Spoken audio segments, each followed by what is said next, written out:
Rune Factory 5 is a role-playing simulation video game developed and published by Marvelous for the Nintendo Switch.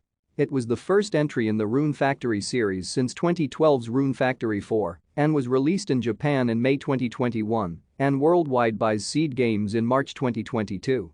A Windows version was released in July 2022.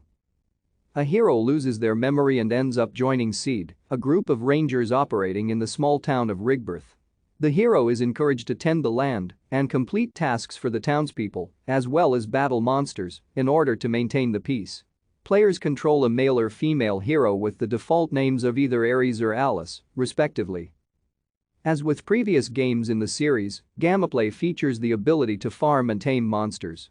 Players can also form social connections with the game's townfolks, including ones with bachelors or bachelorettes leading to marriage. Following the success of Rune Factory 4, series producer Yoshifumi Hashimoto commented that the development of a sequel was expected. Thank you for watching. Like and subscribe if you would like to view more of our videos. Have a nice day.